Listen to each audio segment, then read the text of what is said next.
인터넷이 대중화될 때 검색 엔진이 난무하지 않았습니까? 여러분 그때 있었던 검색 엔진들을 기억하십니까?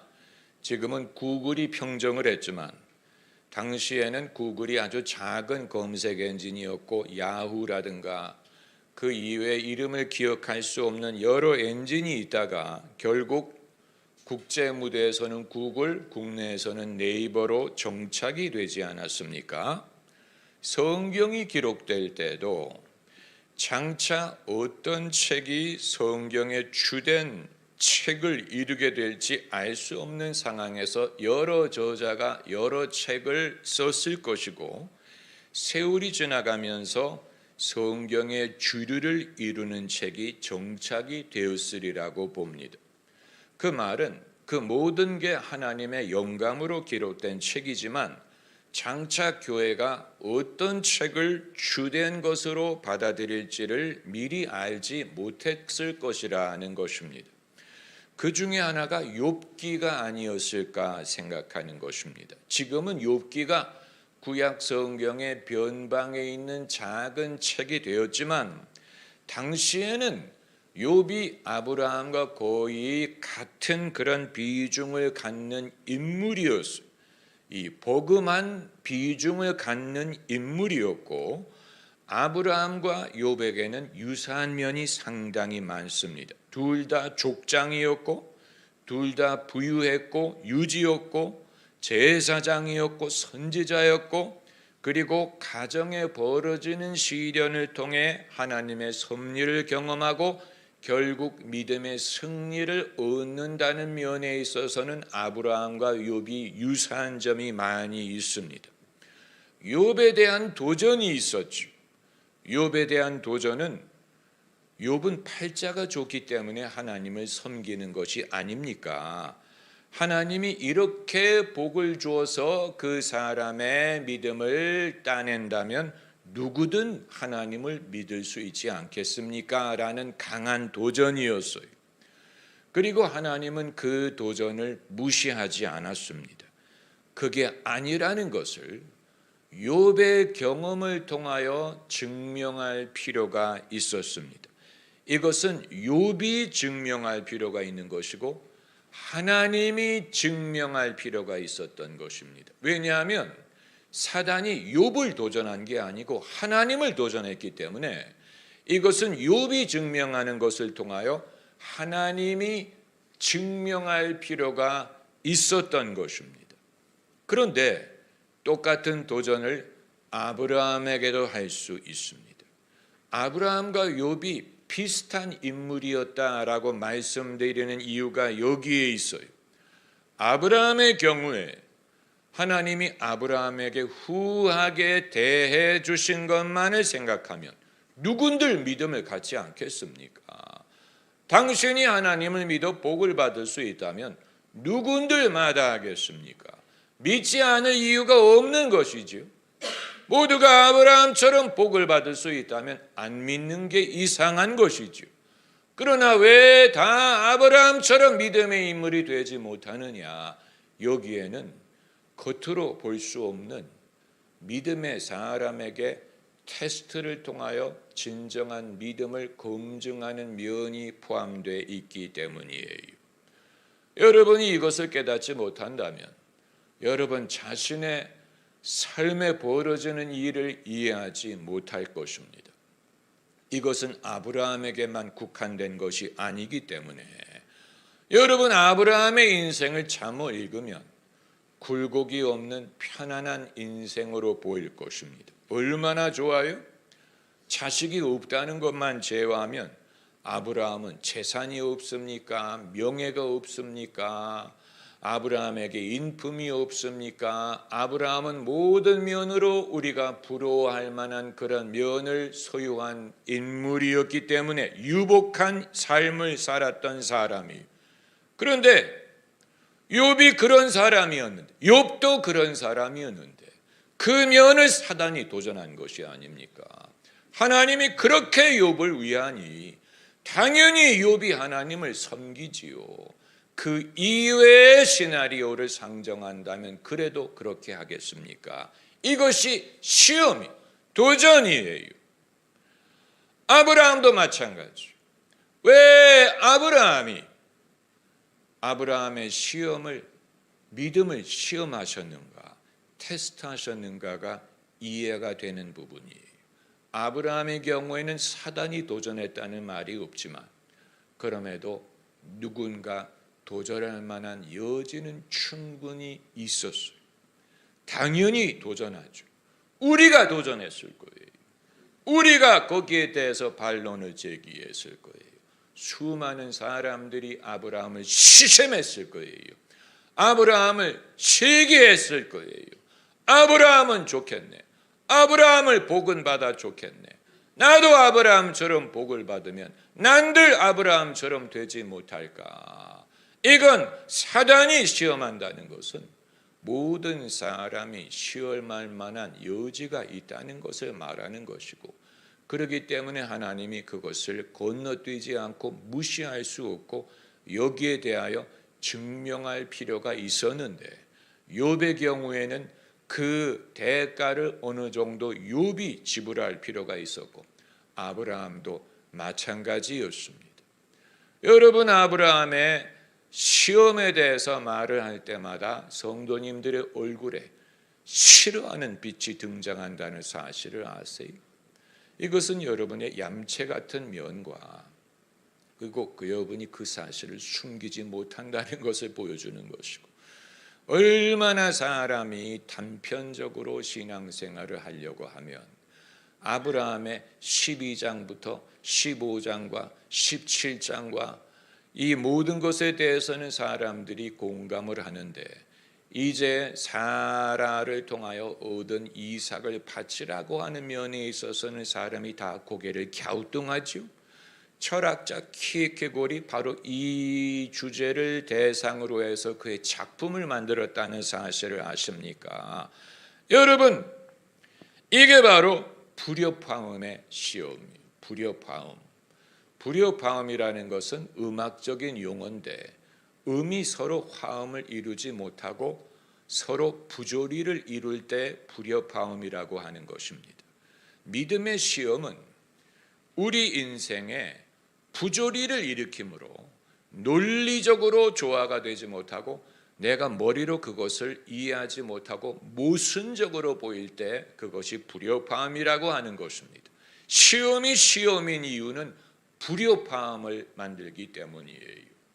우리의 신앙생활에 부조리, 내가 머리로 납득할 수 없는, 감정적으로 납득할 수 없는, 논리적으로 납득할 수 없는, 하나님이 모순적으로 보이는, 하나님이 허락하시는 일이 내게 모순적으로 보이고 원래 하신 말씀과 부조리를 일으키는 것처럼 원래 내가 이해했던 것과 부조리를 느끼고 원래 내가 느꼈던 감정과 부조리를 일으킬 때 그것이 불협화음이 되는 것인데, 여러분, 믿음의 시험은 이 같은 불협화음을 얼마나 감당할 수 있느냐에 좌우되는 것입니다. 대다수의 사람은 이 불협화음을 감당하지 못하고 넘어집니다. 그리고 그것을 이해하지 못합니다. 납득이 되지 않기 때문에 이건 모순 아니에요. 이건 부조리를 이루는 거 아니에요. 얼마나 이것이 우리의 삶에 감당하기 어려우면 여기에 대한 어휘조차도 발달하지 않았어요. 그래서 불협화음이라는 아주 애매한 단어를 쓸 수밖에 없는 것은 아예 철학적으로 수사학적으로 여기에 대한 어휘를 개발하지 않았기 때문인데, 믿음에는 이것이 핵심적인 요소요, 피할 수 없는 요소요. 아브라함뿐만이 아니고 욥뿐만이 아니고 우리 모두가 겪을 수밖에 없는 것이고, 아브라함이 일찍이 그런 불협화음을 여러 번 경험을 했어요. 가나안에 가라고 해서 갔더니 그 땅에 기근이 있었던 것이 한 예예요. 그게 당장 불협화음이 되는 것이죠. 부조리가 되는 거예요. 부조와 하나님이 오라고 해서 왔는데 어떻게 이 땅에 기근이 있느냐? 그렇다면 하나님이 잘못 말씀하셨던가? 내가 잘못 들었던가, 아니면 이 기근이 잘못됐던가, 뭔가는 잘못된 거예요. 왜냐하면 동시에 성립될 수가 없는 거예요. 하나님이 주겠다고 해서 내가 왔는데 그러면 이 땅이 풍족해야지. 어떻게 이 땅에 기근이 있을 수 있느냐? 기근이 잘못됐던가, 하나님이 잘못됐던가, 내가 잘못 들었던가, 이게 부조화예요. 뭔가 모순이 되는 거예요. 아브라함은 일찍이 이러한 부조화를 여러 번 경험했어요. 애굽으로 내려가서 거기서 먹고 살려고 하다 보니까 사라를 잃어버릴 뻔한 거예요. 그런데 사라는 하나님이 사라를 통해 후사를 주실 것이기 때문에 잃어버려서는 안 되는 사람. 그런데 먹고 살려고 하다 보니까, 생존하려고 하다 보니까 사라를 잃을 뻔한 위기가 2번이나 있었던 것인데, 이것은 아브라함에게 커다란 부조화였어요. 이상한 거예요. 모순인 거예요. 하나님의 약속이 성취되려면 사라가 있어야 되는데, 그러나 당장 생존하려면 사라를 버려야 되는 것 같은, 이게 누가 잘못한 거냐? 하나님이 잘못 말씀하신 거냐? 내가 잘못 이해한 거냐? 환경이 잘못된 것이냐? 이러한 부조화. 그런데 이걸 아브라함이 극복을 해서 기근에서 살아남고 도리어 더 큰 부자가 돼서 가나안으로 돌아왔고, 사라를 잃을 뻔하다가 도리어 더 큰 부자가 되고 결국 약속대로 이삭을 얻었는데, 여기까지만 하면 석세스 스토리, 성공 스토리. 아브라함 위대. 아브라함은 복이 많아. 그런데 하나님이 하실 일이 끝나지 않았어. 여전히 도전할 만한 거리가 되는 거예요. 아브라함에게 하나님이 잘해주지 않았느냐? 아브라함에게 후한 하나님이 되지 않았느냐? 내게도 그렇게 후하시다면 누군들 하나님을 믿지 않고 섬기지 않겠느냐? 이런 도전의 거리가 있는 거예요. 그래서 하나님이 아브라함에게 네가 너를 위해서 믿는 거야? 나를 중심으로 믿는 거야? 내가 주인이야? 내가 주인이야? 내가 중심이야? 내가 중심이야? 이것을 증명하기 위해서 약속으로 주셨던 이삭을 도로 바치라, 이 시험을 한 것입니다. 여러분, 이것은 욥이 당한 시험에 맞먹는, 그러나 이 부분에 있어서 신앙에 대하여 사람들이 갖고 있는 가장 큰 걸림돌과 이해할 수 없는 부분과, 왜 이런 식으로 하나님이 산타클로스 같은 존재라면 당연히 다 믿을 수밖에 없을 것 같은데, 죽음의 공포 앞에서, 인생의 시련 앞에서 다 당연히 신앙인이 될 수밖에 없는 것 같은데, 그러나 다 그렇게 되지 못하느냐 하는 부분이 바로 여기에 있는 것이고, 이 시련을 통과하고 극복하고 승리했을 때 비로소 그 믿음의 진가가 증명되는 것입니다. 할렐루야. 이것이 바로 쇠를 연단하는 것과 같은 과정이, 믿음을 연단한다는 말은 쇠가 청동기에서 뭡니까? 뭘로 넘어왔죠? 철기로 넘어온 것처럼 청동보다도 강한 철을 무기로 했을 때 청동기를 이길 수 있었잖아요. 어떻게 철을 만듭니까? 연단하는 법을 배운 거예요. 연단을 통하여 청동을 이길 수 있는 더 강한 철기를 만들 수 있었던 것처럼, 믿음, 살아있는 믿음, 이 부조화를 겪을 때 대다수의 사람들은 안 되는구나, 결국 안 되는구나라고 포기합니다. 나도 모르겠어 라고 포기합니다. 나도 해보려고 했는데 결국 안 되는구나, 떨어져 나가는 사람들이 많아요. 이 부분에서 떨어져 나가요. 이 부조화를 견디지 못해.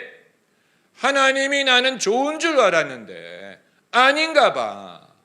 하나님이 신실하신 줄 알았는데 아닌가 봐. 부조화를 견디지 못해. 결국 떨어져 나가요. 이 상황에서 이것을 극복할 수 있는 길은 자기의 지성을 의지할 수도 없고 감정을 의지할 수도 없고 상황을 의지할 수도 없고 믿음으로 믿음을 지켜야 되는 거예요. 믿음으로 믿음 이외에는 이것을 지킬 수 있는 방법이 없어요. 욥기에 있는 말씀대로 여호와가 나를 죽이시려니와 나는 여호와를 신뢰하리라. 하나님이 나를 죽이시더라도 나는 하나님을 신뢰할 거야. 이게 믿음으로 믿음을 지키는 것입니다. 다른 서포트할 만한 게 없어요. 믿음을 서포트할 만한 게 없어요. 감정도 서포트가 안 되고 지식도 서포트가 안 되고 환경도 믿음을 서포트하지만 지지할 게 없어요. 지지할 만한 게 다 사라져요. 이전에는 지지할 게 많았어요. 믿음을 지탱해 주는 게 많았어요. 아마 여러분에게도 많을 거예요. 여러분의 믿음을 지탱할 만한 것이 여러분이 암묵적으로 그것을 찾아다니 사람을 공동체 여러분 공동체에 여러분이 목을 매는 이유는 공동체가 여러분의 믿음을 지탱해 주리라고 생각하기 때문에 그러나 결정적인 부분에서는 공동체가 떨어져 나갑니다. 욥이 시험을 당하니까 사람들이 다 떨어져 나간 것처럼 여러분 다른 사람이 여러분의 믿음을 지지해 줄 엄마가 지지할 수 없어. 지지할 만한 게 다 사라져요. 이제 여러분의 믿음을 지지할 수 있는 것은 오로지 믿음 자체로 믿음을 지켜서 그것을 보존을 해봐야 이제 비로소 그것이 진짜 연단을 받은 믿음이 되는 것입니다. 연단을 받은 믿음이 왜 위력이 있느냐? 도전할 자가 없기 때문에. 옛날에는 도전을 했어요. 팔자가 좋아서 믿는 것 아닙니까? 하나님이 보호해줘서 믿는 것 아닙니까? 도전을 받았어요. 이 사람은 아무 환난도 없이 평탄하게 사는데 누군들 못 믿겠습니까? 도전을 받았어요. 그러나 연단을 받은 후에는 도전이 중단하는, 이제 도전을 할 수가 없어요. 여기에서 역사하는 힘이 있는 믿음이 되는 것입니다. 할렐루야. 왜냐하면 도전할 자가 없기 때문에 그 믿음을 도전할 수가 없는 거예요. 그 믿음이 진짜라는 것을 인정하는, 그때부터는 그 믿음에 능력이 생기는 거예요. 왜냐하면 도전을 받지 않으니까. 도마가 예수님의 순환의 흔적을 보기 전까지는 도전했어요. 정말이냐? 못 믿겠다. 정말이냐? 그럴 수 있느냐? 도전했죠. 그런데 예수께서 순환의 증거를 보여주었더니 도마는 더 이상 할 말이 없고 나의 주 나의 하나님 그러면서 무릎을 꿇었던 것처럼 예수께서 무엇을 통하여 이 도전을 잠재우셨어요? 당신의 순환의 증거를 통하여, 당신의 능력으로 그것을 잠재운 게 아니고 십자가의 순환의 증거를 통하여 그 도전을 잠재우, 예수님도 이 고난을 통과하심으로 도전을 잠재운, 이제는 예수님의 이름 앞에 모두가 무릎을 꿇을 수밖에 없게 되는 것입니다. 할렐루야. 여러분, 우리의 믿음이 위력을 얻으려면 이 믿음이 거쳐야 될 과정이 있고, 이것이 유사 믿음이 아니고 초보적인 믿음이 아니고 여러 지지대를 의존하는 믿음이 아니고 지지대가 다 떨어져 나간 후에 견디고 살아남은 믿음이에요. 그럴 때 이 믿음을 도전할 자가 없어. 그 반대할 자가 없어. 그때 비로소 이 믿음에는 역사하는 힘이 많아지는 것입니다. 할렐루야. 여러분이 이 과정을 두려워하고 나는 거기까지 가고 싶지 않은데 제발 이 몇 장입니까? 22장을 읽지 말아요. 22장을 건너뛰고 23장으로 건너가는, 여러분 그렇게 할 수 없어요. 21장에서 22장으로 건너가야 돼. 아브라함이 그것을 비키지 않았고 예수님도 그것을 지나치지 않았고 어느 누구도 그것을 비켜가지 않았어요. 그리고 이미 그것을 통과한 사람이 있고 통과하고 있는 분들이 있어요. 무슨 말인지 우리가 알아듣는 이유가 거기 있는 것입니다. 부조화. 내가 틀렸나? 하나님이 틀렸나? 여러분, 욥이 욥이 사단을 블레임하지 않았다는 사실을 아세요? 사단 때문에 이래. 사단 때문에, 사단만 아니면 내가 사단을 블레임할 수 없어. 사단 때문에 있게 된 게 아니에요. 하나님이 허락하신 거예요. 사단은 오로지 거기에 대해서 문제를 제기한 것이고 도전을 한 것뿐. 만약에 사단이 안 하면 다른 사람이 했을 거예요. 누군가가 도전했을 거예요. 그리고 결국은 이건 도전할 수밖에 없는, 하나님이 그 사실을 알고 계시기 때문에 이제 그 25년을 인내하고 이삭을 얻고 그러면 이제 스토리가 끝난 것 같잖아요. 이제 해피엔드. 이제 다 끝났어. 이제 결론을 얻었어. 이제 책을 닫을 때가 됐어. 이렇게 생각하는 시점에서 아니야. 아직 책을 닫을 때가 되지 않았어. 아직 끝나지 않았어. 믿음의 여정은 지속 중이야. 하나님이 멈추시는 날이 올 때까지는 우리도 멈출 수 없고 우리의 믿음으로 하나님 앞에 나아갈 것입니다. 할렐루야. 할렐루야. 할렐루야. 할렐루야. 여러분, 이 말씀을 끝나고 나서 누구와 의논하지 말고 여러분이 스스로 마음에 새기셔야 돼요. 누구와 의논을 하게 되면 그게 마치 김이 새는 것처럼 여러분에게 주시는 말씀에 대한 책임을 회피하는 것이, 그거 어렵지 않아? 너는 어떻게 했어? 이걸 물어보는 순간에 여러분은 공을 남에게 넘기는 거예요. 여러분이 그 공을 갖고 있어야 돼. 그렇구나. 그렇구나. 내가 내 믿음의 지지대를 의지했었구나. 그 지지대가 떠나갈지라도 여호와가 나를 죽이시리라도 나는 여호와를 신뢰하는 법을 배워. 하나님이 여러분을 죽이지 않아요. 할렐루야. 손을 높이 들고 하나님께 찬양하고 기도합시다.